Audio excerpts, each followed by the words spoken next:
Obrigado por vocês estarem aqui. Obrigado pelo AIF por convidar a gente para estar aqui. A gente, eu acho que faz uma mesa um pouco diferenciada das mesas que, eu pelo menos estou assistindo aqui as mesas todas desde o período da manhã. E nós vamos fazer uma mesa um pouquinho diferenciada. É um encontro muito curto, são 45 minutos. A gente combinou entre nós de falarmos 10 minutos cada um e depois dar um espaço maior para a gente poder conversar um pouco no final. Então acho que cada um aqui vai se apresentar, nós fizemos uma ordenzinha, eu falo primeiro, Marcelo Miller fala em segundo e a Gisele fecha em terceiro, tá bom? Eu dividi um pouco a minha fala em três lugares. O primeiro lugar, que é esse, é o Cine com IA. Eu sou um cineasta, sou um cara que trabalha com audiovisual desde sempre. Então, o set de filmagem, ou a preparação da filmagem, produção, pós-produção, isso faz parte do meu dia a dia, né? Eu acho que o lado A da IA, né, quando a gente fala de IA, é que ela realmente rompe com todas as fronteiras mentais que você possa ter com relação à criação. Então você pode tudo nesse momento. Isso realmente foi uma revolução, está sendo uma revolução na hora de você pensar e de criar uma imagem. Porque havia censuras, claro, censuras de produção. Eu não posso pensar num tigre, porque eu não vou ter esse tigre, eu não tenho condições de produzir um tigre. Então quando você pensava em criar alguma coisa, isso abre muito da possibilidade. No lado B, essa perfeição, né, que a gente vê muito, vimos muito hoje nos filmes lá, os filmes do próprio festival, que eu sou júri, então eu vi todos os filmes, né? Então toda essa perfeição, essa iluminação perfeita, essa composição perfeita, essa anatomia perfeita, né? Toda essa coisa perfeita que a gente vê desse lugar comum que a gente está vendo hoje, tudo isso, como já disse o David Carson, que é um designer, ele falou, olha que você faz tudo balanceado, tudo coloridinho certo, tudo arrumadinho, tudo centrado, e tudo é tudo perfeitamente esquecível.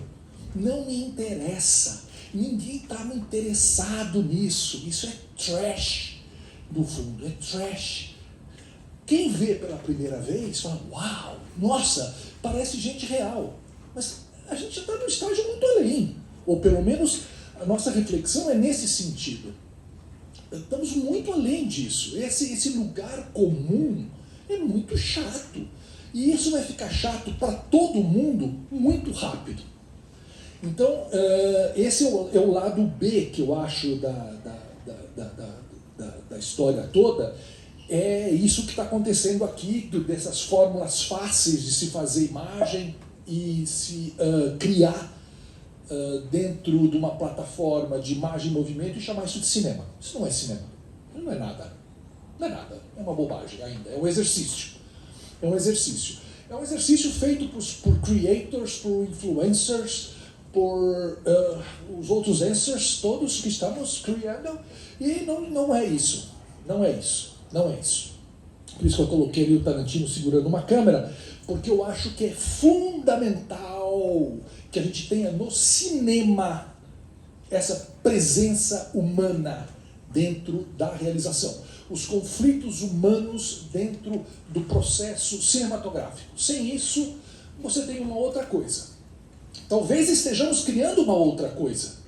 É isso que eu vejo, nós estamos criando uma outra coisa, né? Mas eu vou falar, essa é a minha primeira fatia do bolo, são 3 fatias de bolo que eu queria oferecer para vocês. Eu digo que tem um lado C, né, nessa primeira fatia de bolo, que é o seguinte, quando a gente fala de cinema, você está sempre falando de produção, pós-produção, ideias, não ideias e tal. Mas além do cinema, e o streaming? E se o streaming for tomado pela IA? E se houver uma IA que seja feita... Desculpe, se tiver um streaming que foi feito por uma IA? E se uma IA tomar o streaming? E se a IA falar assim, olha, esse meu filme foi todo feito com IA? Ou melhor, eu vou disponibilizar todas as cenas para vocês, meus espectadores, para que vocês remixem o filme. E até domingo, aqueles que tiverem os maiores likes na nossa plataforma XYZ, será exibido aqui na nossa plataforma VIP, Power, Gold, Total. A molecada vai fazer isso, cara. A gente não aguenta ver remake de filme. Fala, puta que pariu, eu vou ver o remake daquele filme que eu adoro tanto. Ai, que merda. Mas você vai ver o filme para ver como é que o cara encarou o remake daquele filme. Agora você imagina 1000 remakes. Que é o que pode muito bem acontecer. E é o que a molecada quer. Ela quer remixar, como o filho do Miller. Quer remixar, quer reciclar as imagens. Então, tem esse lado ainda do IA com o cinema que a gente não está falando, que é a distribuição. Beleza? Bom, segunda fatia de bolo. Uma ideia não é um filme, um desejo não é um filme, uma cena não é um filme, nem mesmo uma história é um filme. Um filme é um roteiro que foi materializado. Um roteiro é uma história que quer virar um filme. E vamos ser francos, prompt não é roteiro. Né? Prompt não é roteiro. O que eu vi dentro hoje, e o que eu vi, eu estou generalizando para ser mais enfático, né? Para criar uma bomba. É claro que tem coisas bacanas, então, mas assim, tem que tomar isso como uma performance mais do que como uma certeza acadêmica que os meus dois amigos aqui vão tomar conta já já. O que eu vi em Veneza, nos filmes de realidade virtual, eu vi 90 experiências, ou perto disso, 90 experiências imersivas em realidade virtual no Festival de Veneza. 70 delas, metade delas eram ruins. Pô, mas o Festival de Cinema de Veneza, filmes de realidade virtual, não é o melhor, não é a nata da nata. Falta o essencial, falta roteiro. Roteiro. E roteiro não é uma coisa que eu pego ali. Roteiro, saber roteiro, você precisa aprender a falar roteiro, a língua do roteiro, você precisa aprender alemão. É tão difícil quanto aprender uma nova língua, mas sem saber roteiro, você não vai fazer um filme. Definitivamente não. Então, a maior coisa que eu vejo, o maior problema que eu vejo em todas as realizações é roteiro. Falta roteiro. Então, enquanto os creators e influencers ficam fazendo, eu os aconselharia a chamar roteiristas para duplar com eles. Bom, minha última falinha aqui, rapidinho, que é o futuro do... Ah, podia ter trocado já lá o outro. Pode trocar o slide, por favor? Ah, eu que troco, você que troca mesmo. Ah, roteiro. Bom, essa era a imagenzinha que devia estar no roteiro. Devia estar no roteiro. Esse é o roteiro do Godfather. Não há cinema sem roteiro. Olha só que maravilha! Não é voltar ao analógico, não é saudosista, não é ser velho. É ideia, meu amigo. Ideia profunda, transformação, busca, suor na página, sangue na página, emoção na página. Não é unir um monte de imagem e falar assim, eu fiz um filme. Você não fez um filme, não. Você não fez outra coisa, mas filme não é. Bom, o futuro do cinema. Que é a outra... Agora pode trocar, por favor, William. Eu estou sem mão. Para o último. Cinemai. Com Emma Stone e Leonardo DiCaprio. O que acontece? Hoje em dia, e a Gisele sofreu muito isso, o Miller sofre muito isso, a Gisele fez uma exposição absolutamente maravilhosa para ser vista de joelho, para ser levada para o mundo inteiro. Nossa, não, mas a exposição com IA. Ela fez com IA. E sofreu muito para fazer as imagens. Sofreu muito para fazer as imagens. Hoje em dia, tudo, ou quase tudo que você pede, que você faz um prompt, que você vai pedir para virar uma imagem, uma foto, não sai aquilo que estava na sua cabeça, sai outra coisa. Aí você vai lá e arruma, e aí você vai lá e arruma, aí você vai lá e pede, aí você quer mudar de novo, você quer chegar naquela imagem original sua. Tem uma hora que de repente aquilo gerou uma determinada imagem e fala, isso me satisfaz, isso me satisfaz. Não era aquilo que eu tinha em mente, mas me satisfaz. Então há um diálogo ali, mas quase nunca aquilo que a gente faz, que a gente pensa é o que sai na IA. Então é um processo diferenciado dentro daquele quando se cria cinema. O que eu acho? Primeiro que eu acho que isso vai passar. É tudo tão rápido que vai passar. Muito brevemente, questão de 1 ano ou 2, aquilo que a gente imaginar, através das referências das nossas imagens, a gente vai mandar uma referência clara, os nossos atores provavelmente vão ser embedados dentro da nossa produção, nós vamos misturar atores reais com inteligência artificial, os efeitos, né? Então tem muita coisa boa da IA, mas que vai ter que ser misturada com a cadeia de produção do cinema. Quem já viu um making-off de filme, e eu que já dirigi muita coisa, você pede para uma atriz e um ator fazer uma cena, tem lá a cena, faz a cena. Você fala, putz, eu acho que ela estaria mais triste, eu acho que eu preciso sentir um pouco mais de dor. Ok, os atores vão lá, faz, bem mais triste. Bom, mas ainda não sei, ele está reagindo. Os atores vão lá, faz outra vez. 10 takes. Os 10 takes do mesmo texto, com o mesmo ator, com a mesma câmera, são completamente diferentes. Porque existe o jogo dos atores. O olhar do ator no outro ator, que são os gênios. Os atores são gênios por se transformar naquelas pessoas e conseguirem fazer esse diálogo, essa coisa, essa magia. Então, assim, não adianta colocar o diálogo para o ator e o outro ator fazer, porque vai ficar uma coisa ali. Para o publicão de 1 million followers, vai falar, oh, que legal, tá bonito isso aí. Mas não dava para ser muito melhor, mas muito melhor. Como todos os cineastas nesses últimos 100 anos já nos mostraram. Então agora, o que eu acho que é o futuro, a gente não pode negar a inteligência artificial, mas a gente vai ter que olhar com muito carinho para a cadeia de produção do cinema tradicional e ver como pegar o melhor de cada um e fazer. Reduzir custo, efeitos especiais, som, música, storyboard, dialogar com você no roteiro, um monte de coisas. Mas temos que trabalhar com seres humanos. Porque não existe cinema com IA que traduza a alma humana. Eu vi muito se falar isso durante essa manhã, essa tarde, aí nas salas todas, sobre a questão do humano. Mas não é uma coisa leviana. O humano, a alma é a alma profunda da emoção de cada um. Isso a gente consegue imprimir no cinema. E na IA, até agora, não me escorreu uma single lágrima. Nada. Emoção, nada. Nenhuma. Nada. Ou seja, não está certo. Nós vamos ter que ir para outro lugar. Estamos no começo. É uma ótima que existe esse festival, porque coloca todas essas ideias em discussão e a gente possa ver o que está sendo feito. Então é isso. Cinema, alma.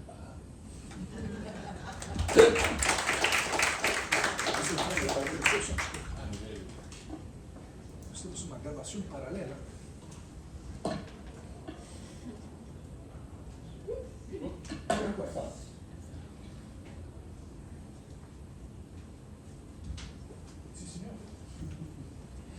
Bom, vamos lá.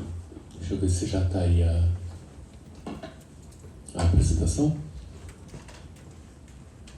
Aí.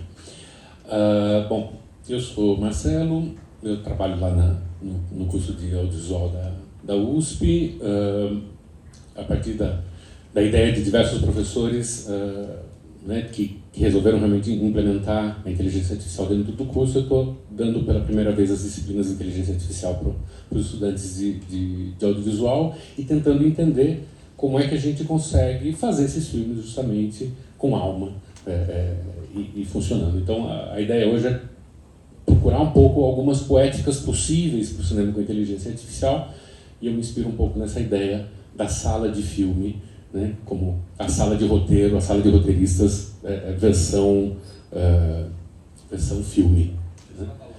Vamos lá, e aí eu tenho duas preocupações principais, ou duas coisas que me motivam a entender como é que funciona o processo de realização, a poética, e aqui eu vou falar de dois caminhos, né, duas questões principais. A primeira é a relação com a equipe. O que eu tenho visto muito é a produção como uma atividade individual, enquanto o cinema é uma arte coletiva, né? Tradicionalmente é uma arte coletiva. Então, eu vou falar um pouquinho sobre isso e depois eu vou tentar arriscar um pouco sobre uma ideia de fluxo de trabalho, ou seja, as etapas, os processos e as estratégias criativas que a gente tem visto ou pode pensar na realização com inteligência artificial. Aí eu fui procurar as equipes, né? Esse é o crédito, a imagem de crédito do filme que ganhou o AIFE no ano passado, o AIFE Mundial lá em Cannes. Ele tem 3 nomes. né, que está ali bem no espaço tal, mas tem 4 nomes, na verdade, e 4 funções, né, a realização, a produção, e tem uma outra coisa embaixo ali que é jogo e aparência dos personagens, que eu, né, ainda não sei o que é, estamos descobrindo, né. Eu fui procurando em vários outros, e isso se repete. Eita! Isso não é meu não, gente. Não é a minha... É sua? Não. Não, eu não coloquei. Aquela imagem... Agora veio. outra. Aí tem outras, né? O segundo e o terceiro lugar, então é a mesma lógica, né? São 2 ou 3 pessoas. Aqui é interessante porque o mesmo nome se repete várias vezes, mas o que é interessante é porque existe a delimitação da função, né? Mas em outros casos é assim, né? A pessoa produziu, ou seja, ela fez aquilo. Então tudo que mas não subdivide, né, as funções de maneira nenhuma. De novo, ó, a mesma coisa. Ah, claro, está entrando o vídeo do YouTube que está embaixo com o filme, mas eu tinha ele só como referência. Um filme e aí eu fiz para tentar entender isso um pouco mais em escala, eu fiz uma pesquisa ajudada pelo Gemini e o ChatGPT, que um ficava conferindo a informação que vinha ao outro para alucinar o mínimo possível. Ainda estou tentando fazer a conferência humana disso tudo. E o que eu fiz foi localizar os festivais de inteligência artificial mais importantes nos últimos 2 anos, tentar localizar os filmes que ganharam algum tipo de prêmio, localizar as fichas técnicas desses filmes para entender quais são os nomes e quais são as funções creditadas. E foi um pouco, não sei se surpreendente, mas a primeira conclusão é que mais de 50% dos filmes têm um único nome creditado, com uma única função, né, nesse modelo, produzido por ou realizado por. Então, metade do que está sendo produzido hoje e está sendo destacado pelas curadorias é resultado de realização individual. O que é um pouco curioso, né, no cinema como algo coletivo, por origem, né? E fica mais complicado ainda. Quando os filmes são feitos em equipe, metade deles foram feitos por 2 pessoas. E essas 2 pessoas, em geral, se dividem entre aquele que conhece ou tem um projeto e aquele que conhece a ferramenta. Então, normalmente é alguém que quer fazer um filme com IA, não sabe mexer muito bem, que encontra um amiguinho que sabe fazer um pouco melhor, e aí as pessoas se juntam e fazem um filme. Né? É um padrão nesse momento. Eu acho que é temporário, mas é um padrão. As funções são mais mencionadas nos créditos. Aí também, né, pode ter o mesmo nome se repetindo várias vezes, mas alguém se encarregou de pensar, falou, tem um roteirista, tem um produtor, tem um editor, né? 1/4 dos filmes acreditam roteiro. Quer dizer, 3/4 não acreditam roteiro. E é engraçado, nesse conjunto de 58 filmes, apenas um deles mencionou a direção de fotografia. Ou seja, um pensamento fotográfico sobre a geração de imagens, né? Muito mais do que o diretor de fotografia, a diretora de fotografia tradicional que opera uma câmera. Acho que a questão é acreditar o pensamento sobre a imagem, né? E aí tem uma série de outras funções que eu não consigo dizer o que exatamente elas são, né? Aí eu tentei preservar no idioma original, né, ou em português e tal. Sim, e várias coisas que significam mais ou menos a mesma, né? Então, direção técnica de IA, engenharia de prompt, né, acaba especialista em consistência de personagens. Então, tem uma série de funções novas, muitas delas provavelmente são provisórias, que vão existir agora, nesses primeiros anos ainda, né, a tendência é que em algum momento exista uma organização dessa bagunça toda, né? E aí, a minha outra questão que tem a ver com o processo de realização. Então, a gente aprendeu a fazer cinema, já pelo menos desde os anos 1930, mas é assim que se faz cinema, né? A gente faz o roteiro ele é composto por palavras exclusivamente, ou eventualmente uma ou outra imagem de referência, mas o roteiro é o universo da palavra. Aí depois a gente vai traduzir todos esses substantivos do roteiro em objetos e todos os verbos em ações dentro do mundo, né, no mundo real. Eu vou procurar esses lugares, essas pessoas, essas coisas. Os verbos vão virar as cenas, né? Durante a produção eu transformo mundo em plano, É a primeira vez que eu tenho material audiovisual durante, então aí, sei lá, pensando na minha experiência, né, isso é 4 anos depois, né, então, até, eu fiquei 4 anos pensando no filme ainda muito distante da forma filme, né, e aí finalmente na montagem eu estou trabalhando com o filme, ou seja, eu só vou, né, me relacionar com o material do que é feito o filme no final. Eu tenho visto muitos processos de inteligência artificial que seguem a mesma lógica, seguem a mesma... Então, você continua fazendo o roteiro em palavras, mas usando algum modelo de linguagem, o ChatGPT para dar ideia, ou o que for. Na pré-produção você gera as imagens, o que já poderia ser produção, mas se fazem... A ideia é fazer imagens fixas, depois eu animo essas imagens e finalmente eu monto. Né? Um pouco nessa ordem. A diferença que acontece é que na experiência individual provavelmente a edição das imagens vai solicitar novas imagens e aí esse processo ele é um pouco mais circular do que o modelo linear do cinema, mas continua seguindo um pouco essa ordem. Né? Em artigos, em projetos acadêmicos, a gente encontra muitos processos, alguns textos falando sobre esses processos, mas, em geral, as abordagens mantêm o mesmo processo tradicional. Então, aqui é, por exemplo, uma animação 2D. O gráfico de lá está o processo tradicional e o gráfico de cá é como é que eu coloco as ferramentas de inteligência artificial para facilitar ou empoderar ou substituir a ferramenta no mesmo processo. Então, existe esse pensamento de manter exatamente o mesmo fluxo de trabalho do cinema tradicional e apenas substituir as ferramentas ou as coisas por ferramentas empoderadas de inteligência artificial, o que pode ser um pouco, né, talvez não seja a melhor estratégia. Né, a mesma coisa, e até porque o grande problema é que você continua mantendo a linearidade do processo. Né? Esse é um fluxo de trabalho de um longa-metragem feito por um montão de gente, de pessoas usando inteligência artificial, e você vê a setinha sempre indo na mesma direção. Você não tem a possibilidade de voltar, né? Ou de trabalhar com outros meios nas outras etapas. Mas, a minha pergunta no final das contas é: o que acontece com o fluxo de trabalho tradicional quando a gente pode produzir qualquer mídia em tempo real, editar, visualizar o resultado e reelaborar exaustivamente cada unidade a partir do todo e o todo a partir de cada unidade? Né? Quando eu fazia filmes da maneira tradicional, eu não tinha nunca a possibilidade de ver se aquele plano estava funcionando em relação ao demais, porque eu ainda não montei o filme, né?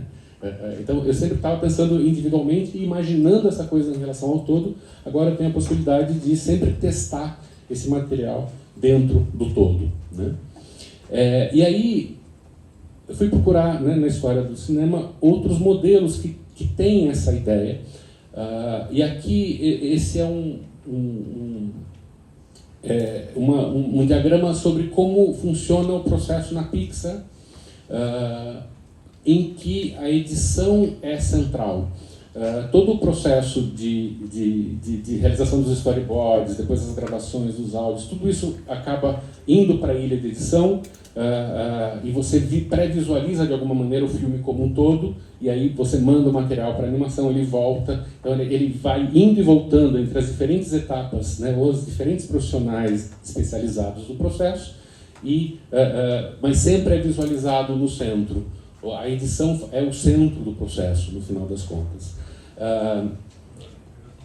A animação em 3D tem essa natureza, né? A partir do momento que você consegue agora, inclusive, gerar em tempo real, sem precisar esperar pelo render, então isso também aproxima um pouco, né, de como a gente pensa a inteligência artificial, que eu consigo testar ao mesmo tempo que eu estou testando, eu estou vendo se é o material que eu vou usar, e vou testando isso dentro do meio. Então, nesse sentido, eu fico pensando, né, fazer filmes com inteligência artificial pode ser multimodal em todas as partes do processo, não preciso me restringir, né? O roteiro pode ser escrito com imagens, as performances podem dar lugar a outros corpos e vozes, a montagem pode ser feita desde o primeiro dia do processo. Ele pode ser em equipe, visualizando o estado da obra o tempo todo. As transformações sobre cada parte e o conjunto são incorporadas nos processos de cada pessoa da equipe e elemento da rede. E, finalmente, acho que essa é uma diferença importante, o processo é feito por competências e não por especialidades, né? O conhecimento passa a ser mais importante do que você dominar a técnica de um determinado equipamento muito complexo, muito difícil. Né? E aí, a gente tem já no cinema algo que se parece com isso, onde eu junto pessoas com habilidades diferentes, eu construo uma dinâmica de trabalho a partir do filme, que é a sala de roteiro. Então, eu imagino, né, uma das possibilidades poéticas com a inteligência artificial é a gente, a partir da experiência da sala de roteiro, construir a sala de filme, em que pessoas... E nesse processo da sala de filme, o roteiro passa a ser elaborado, ou seja, a pessoa que tem maior competência sobre a narrativa consegue elaborar, não necessariamente tão previamente como a gente faz hoje, mas durante todo o processo de geração de imagens, de geração de vídeos, de geração de tudo, e de edição, e de volta, e de reelaboração. Então, de alguma maneira, eu imagino essa sala de filme como um processo criativo de realização em equipe, integrado por competências e personalidades, dessa maneira como a gente vê nas salas de filme, em que 1 mais 1 é sempre mais do que 2, porque esse atrito entre as pessoas promove, né? O foco é no filme e não necessariamente no autor, como a gente vê nas salas de roteiro, né? Então a história, o estilo e a experiência é muito mais interessante do que a minha intenção inicial ou qualquer outra coisa. E acho que é mais interessante a ideia da criação em rede, que permite que o processo não seja linear, que o processo seja retroativo, ou seja, eu possa, entre aspas, refilmar a partir das mudanças que a história faz, eu possa realizar diversas etapas de maneira simultânea e isso gera movimento todo o tempo. E aí o processo do filme pode se desenvolver. Acredito que é uma possibilidade que pode trazer bons filmes no futuro. É isso. Muito bom! Muito boa, Gladys, gostei. Vai lá. Nossa rainha. A única, né, da mesa tem que ser, né? E o controle do passador é qualquer lugar. Não, tem um botão bem grande ali. Não, eu sei, mas não tem não. qualquer lugar já vai. É só apertar que ele vai. Eu sou péssima de controle remoto, gente. Então, passador é sempre algo que. Você é tão bom em outras coisas que tá ótimo. Pode Não, é que assim, bom, tudo bem, né? Em alguma coisa a gente tem que apavorar. Bom, acho que nessa nossa conversa eu sou a que a mais estranha no ninho, né? Assim, eu não vendo cinema, eu também não vendo as artes e por uma série de... Desculpa, gente, posso começar de novo? Vocês ouviram? Bom, essa minha situação é muito particular aqui, né? Não vindo do cinema, não vindo das artes e num corpo a corpo com a tecnologia que começou muito mais no âmbito de expectativas minhas em relação, na época, né, à literatura. Acho que a gente vem de uma geração muito marcada pela presença da poesia concreta em São Paulo. Eu lembro quando eu trabalhava na Metropaulo, que era onde é agora o Shopping Light, então muito perto do Anhangabaú. Eu lembro quando eu vi aquele letreiro em cima do Guanabara com uma intervenção, uma frase do Augusto que passava, aquilo mudou minha vida, né? Pois ver eles fazendo Augusto também de novo, com laser, ali na esquina da Consolação com o Paulista, assim, no céu, pois escreveu no céu. Bom, é muita informação. E é um pouco a partir daí que eu comecei os meus primeiros embates com tecnologia. Então, eu venho numa geração onde quem trabalhava com internet eram autodidatas. Né? Parabéns, hoje vocês têm esses professores incríveis, que nem o Mir, o Marcelo. A gente não teve, né? Nós tivemos que ir para o corpo a corpo. E eu acho que isso foi muito bom, porque a minha chegada, vou fazer um pulo aí de quase 40 anos, na inteligência artificial, ela se deu a partir de repertórios que eu trazia da literatura, dos filmes que eu assisti, das músicas que eu ouvi, e de uma total ignorância quanto aos processos de produção que foram permitindo eu, no ambiente do audiovisual com o IA, pensar situações não só ficcionais, mas movimentos de câmera que fossem possíveis. Essas imagens que a gente está vendo são do primeiro vídeo que eu fiz de ponta a ponta com IA, que já com programas especiais, com plataformas para desenvolvimento só de audiovisual, né, que é a beleza corrosiva. E a ideia era fazer já no momento que eu entrava em crise, não dá, se vai dar qualquer palestra sobre inteligência artificial, alguém na plateia vai te perguntar quanto de água você gastou para fazer o que você fez. E começou a me interessar muito essa questão e situá-la numa perspectiva mais ampla que vem da indústria do digital como um todo. E imaginar um dia que o rio Amazonas seria tomado por lixo eletrônico. É uma distopia, mas ela é bem plausível, né? Nem acho que é uma ficção assim, do além. O que começou a me fascinar no processo era a possibilidade de colocar movimentos de câmera e de equipamentos que eu jamais manipularia, primeiro porque eu não sei, depois porque eu não tenho acesso. Então, fazer um drone sair de dentro da água do rio e passar no meio das árvores e das árvores, bom, enfim, tudo isso que a IA tem de agregar ao processo de criação é que pode tudo.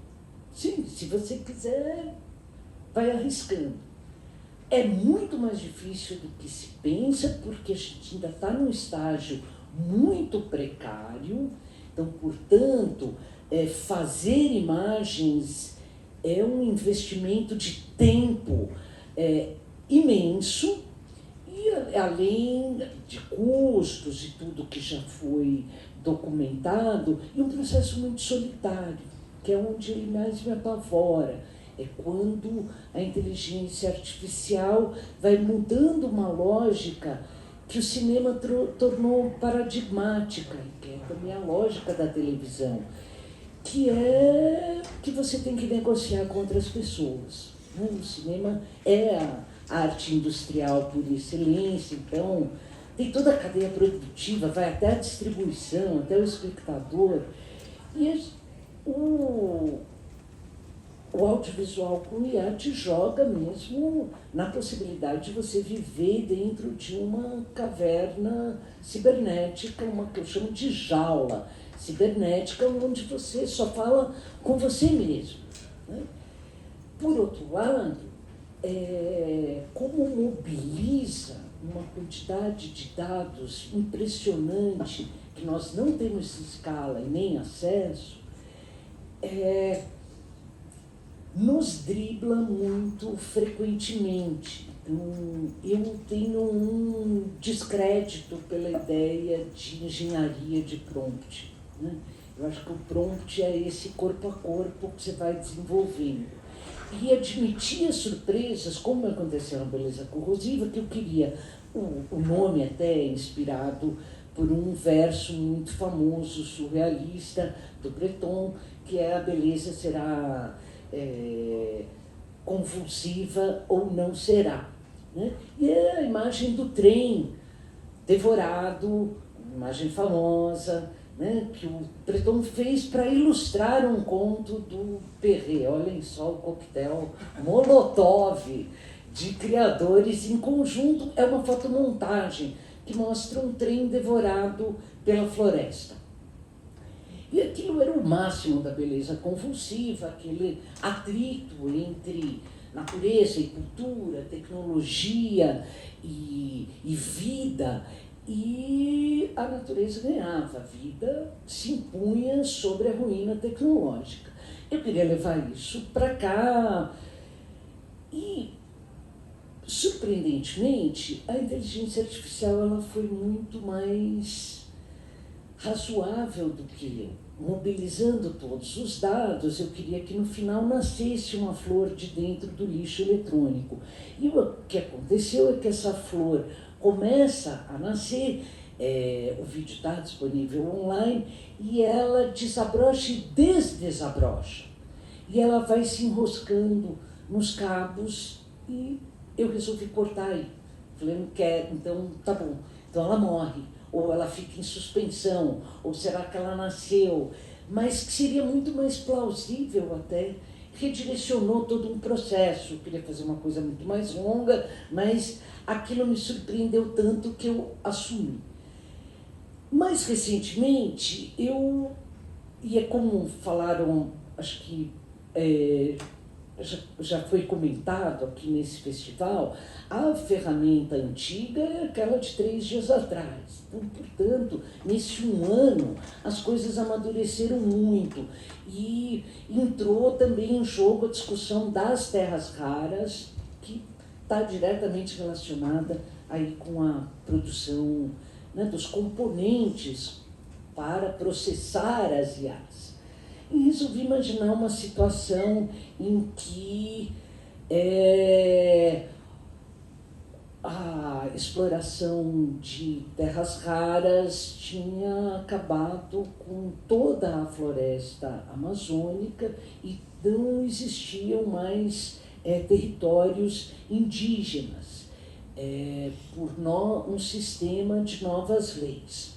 Ao que a própria IA, no caso, a plataforma de texto, o ChatGPT, me sugeriu, falou assim, então a história vai se passar em 2047. Eu gostei, 2047, porque somando os números aí, eu falei, dá 13 é um número super forte, né? Na Cabala é um número de sorte, tem várias outras tradições, tanto africanas, quanto indígenas, quanto maias, onde o 13 tem um simbolismo. Eu falei, então vamos. E a coisa foi ficando cada vez mais dramática. Eu ia pensando naquele território controlado por sistemas de vigilância e era muito mais do que eu conseguia imaginar. Ao mesmo tempo, a cor das coisas me desagradava profundamente. Eu comecei a achar que meu filme ia ficar com cara de tudo que o Tadeu comentou, de uma plastificação da IA que eu não tive há um ano atrás, né? Porque a gente tem que entender que inteligência generativa ela é treinada pela própria inteligência generativa. Quanto mais nós produzimos, mais as imagens que nós produzimos é que pautam as próximas imagens. Vários cientistas já estão especulando, alguns mais escatológicos ou mais céticos, que a partir de 2026 as IAs generativas vão trabalhar muito mais com dados que elas produziram do que com os nossos. Isso, se com as imagens, vai acontecer também. E, de alguma forma, me deu um arrepio quando eu comecei a ver. Falei assim, não, eu estou gostando muito dos planos, eu gosto muito da maneira como a gente está construindo essa história, esse 2047, mas as cores, de fato, como vocês podem ver, será que tem como voltar? Elas são muito típicas de game, de computador. E quando eu tentei passou, eu falei, então eu vou passar tudo para PB. E aí eu percebi que isso estava ficando o clichê do Sebastião Salgado. Não o Sebastião Salgado, mas o que a IA aprendeu como paradigma, o que seria um Sebastião Salgado, que todo mundo quer fazer. Então já tem filtro, né? Você vai no seu próprio celular, tira uma foto e coloca. PB não é o PB de quando eu comecei a trabalhar com digital, que era um grayscale. Hoje em dia você coloca uma foto preto e branco e ela aparece, você fala assim, é parecida com o que? Ela é parecida Salgado. Né? É um jogo muito complicado, para o qual eu acho que nós estamos acordando, onde eu acho que nós estamos mesmo nessa encruzilhada, onde, por um lado, nós temos todas essas questões que o Tadeu levantou, que o Marcelo apresentou, e outras que eu gostaria de abrir um espaço, assim, me permitam pensar que sim, isso pode nos levar para caminhos daquilo que não é inusitado no nosso corpo a corpo, com agentes maquínicos. O nome inteligência artificial é muito ruim, mas a tecnologia em si eu acho incrível. Acho sensacional lidar com não humanos. E acho que não é à toa que eu comecei a trabalhar com plantas e inteligência artificial ao mesmo tempo durante a Covid. Foi a hora que eu falei assim, humanos deu, né? Deu, assim, olha o cataclismo que nós chegamos. Então tem toda essa parceria, essa negociação, esse processo, mas tem essas perdas. Será que nós estamos enfrentando uma tecnologia cuja aposta é a jaula digital de uma geração, prestem atenção, que não é a minha, é dos meus alunos, que cresceu na Covid, né? Que adolesceu na Covid. Então você imagina, você está pegando gente que já vem num empuxo, onde em fases decisivas da vida ficou atrás do computador e naturalizou essa experiência da solidão e da sociabilidade. E, para complicar ainda mais a história, nós temos que ocupar essas IAs. Porque a tendência, se essas imagens elas treinam elas mesmas, nós precisamos forçá-las com as outras imagens, com a literatura que nós conhecemos. Senão, nós vamos cair em algo que, apesar de eu ter visto algumas coisas muito interessantes discutidas aqui nesse festival, me apavorou, que a ideia que o critério, o paradigma da relação, da experiência com audiovisual é quantos views um viral teve no Instagram ou no TikTok. E presta atenção, não é economia da atenção. View é que o cara passou o olho, né? Isso é o paradigma do audiovisual. Então, para que a gente está fazendo imagens? Se não são para serem olhadas, ou vou fechar com uma frase super cabeçuda, que é, me desculpem, o nome de um dos livros mais lindos do Didier Huberman, O que Vemos, o que nos olha, onde ele nos... De uma certa forma, o que ele quer nos dizer, o Didier Huberman, que as imagens que importam não são aquelas que nós vemos, são aquelas que olham para nós. Que imagens são essas, quando elas começam a sair? Todas pasteurizadas e que já são criadas para não serem vistas, para não serem olhadas, para se perder numa mera passagem de olho. Então, de que audiovisual que nós estamos falando a partir das IAs? Eu estou no meu limite do tempo, então só vou agradecer vocês pela atenção numa sexta-feira a essa hora. Obrigada. Bueníssimo!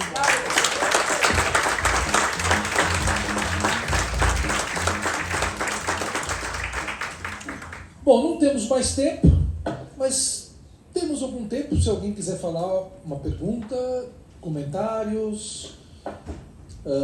Se não, terminamos, vamos. Time is over. Ah, não aparece para eles, time is over, só para nós. Uma imagem. Essa imagem é Sebastião Salgado. Almir, que estamos todo. E quem vai ter o microfone? Eu vou. Tá aqui. Obrigado. Eu queria aquela imagem do professor Marcelo, que você riscou a sala de roteiro e colocou a sala de IA, né? De filme, desculpa. Eu queria saber se não dá para acoplar. Você ter a sala de roteiro e do lado a sala de IA para projetar antes tudo que você pensou junto com o roteiro e testar esse roteiro. Queria entender se dá para fazer essa ligação com o cinema real, né? O cinema físico, né? Real. IA também é real. Para você fazer o teste da sua filmagem toda com IA antes, se isso seria um valor agregado à sua pré-produção, ao seu início de filmagem, para colocar no papel aquilo que você imaginou e depois poder chegar para a sua equipe de produção e falar, olha, isso é o que eu pensei, vamos trabalhar em cima dessa minha visão. Não sei. Mas se o que você fez com o IA já está tão bom, por que você vai filmar ele? Seria só para testar o seu roteiro. Uhum. E já para colocar... Não, porque aí você vai dar vida para os seus personagens, atores. Vai ser o cinema tradicional. É isso que eu estou colocando. Sim, acho que tem muitas maneiras. Acho que isso é uma outra conversa, uma outra palestra, inclusive. Que existem... lá a gente conseguiu identificar 5 maneiras de utilizar inteligência artificial no audiovisual, né? Uma delas é utilizar as ferramentas para poder simular e antecipar e testar infinitas possibilidades antes de você fazer da maneira tradicional. Acho que isso existe, sim. Mas a ideia de sala de filme, na verdade, é muito mais do que uma simulação de um filme, mas é um processo de construção em que você não precisa seguir a ordem tradicional e a limitação de você... Porque os roteiros são escritos e não desenhados, ou não visualizados, ou não pré-filmados, porque o texto era a maneira economicamente mais viável e de melhor controle dentro da história do cinema, né? Ou seja, se escrevem roteiros, principalmente porque você tem que construir a dramaturgia, mas também porque você tem que controlar a produção. Dentro de uma sala em que você pode construir o filme, ou construir a história do filme, não necessariamente em palavra, talvez você tenha, né, um outro tipo de filme sendo feito. Então, acho que são 2 coisas diferentes, mas sim, a forma tradicional de fazer cinema pode ser empoderada com essa possibilidade enorme da gente de simular as coisas e testá-las antes e experimentar outras formas e depois continuar o processo. Muito bueno. Sim. Sim, Travolsi. Em questão. Olá, queridos. Na verdade, Gisele, muito obrigada. Você me deixou emocionada aqui. Tadeu, você é um cara que movimenta. Eu acho que eu queria deixar uma sugestão de o AIF capitanear um movimento de resistência para a gente abastecer a IA com o que realmente importa e o que pode nutrir. E queria deixar isso na sua mão, Tadeu. Na sua mão, Tadeu. Porque você é um movimentador. Temos um professor aqui para fazer com que as classes se movimentem para isso. E um artista que foi quem deu o gatilho. Então, eu queria ser essa provocadora. Excelente. Essa é Paula Travolsi, que está fazendo um documentário sobre todo a inteligência artificial do cinema. Eu acho que o espaço esse primeiro, eu até comentei com o Marcelo Miller, esse é o primeiro festival de inteligência artificial no Brasil. Nós somos a primeira geração que está vivendo isso. A gente não sabe nada, a gente está curioso, a gente está com medo, a gente está testando como as coisas funcionam. Isso me lembra muito o primeiro festival de vídeo do Brasil na década de 80. Era isso, tinha 5 produtoras, que nem eram produtoras, era um grupo de amigos, Fernando Meirelles era uma, eu tinha uma outra, outro tinha uma outra, da TV Tudo, Olhar Eletrônico, que hoje é O2, tinha um outro, né? Paulinha estava lá na primeira? Paulinha estava na primeira. Ou seja, ali ninguém sabia, o Almir Almas, estava todo mundo ali sem saber exatamente o que era aquilo, como é que podia dividir em categoria, uma TIC e VHS. Ninguém sabia o que é isso. 2 fitas diferentes de captação, eram, ou seja, era muito no começo. Depois foi fazendo o 2º, o 3º, o 20º, o 30º, e aí foi melhorando. E hoje é um festival que pega o sul global, traz artistas, enfim, é fantástico. Mas esse é o primeiro. Nós estamos no primeirinho, apresentando filmes que é o que a gente pôde fazer, que é o que o brasileiro fez, está ali.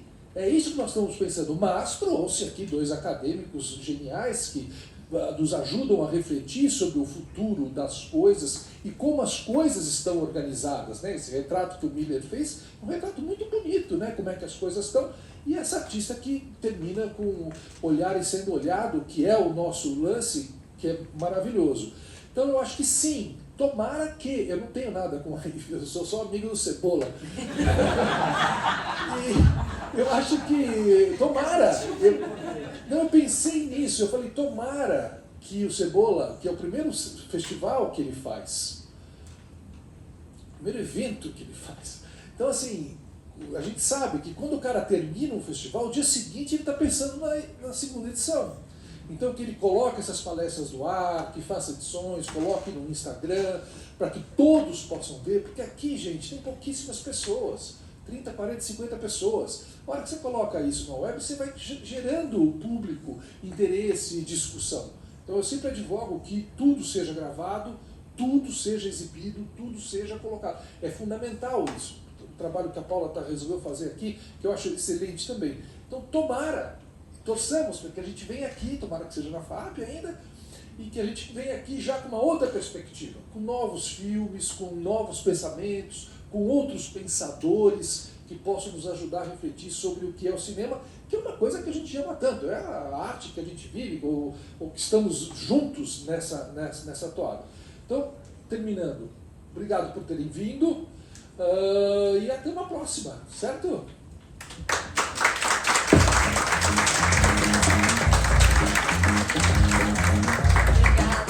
Obrigada, Tadeu, Gisele, obrigada, Marcelo. E assim encerramos hoje a programação aqui no Cais Room, nesse primeiro dia de UAIF Brasil. Foi maravilhoso e amanhã tem muito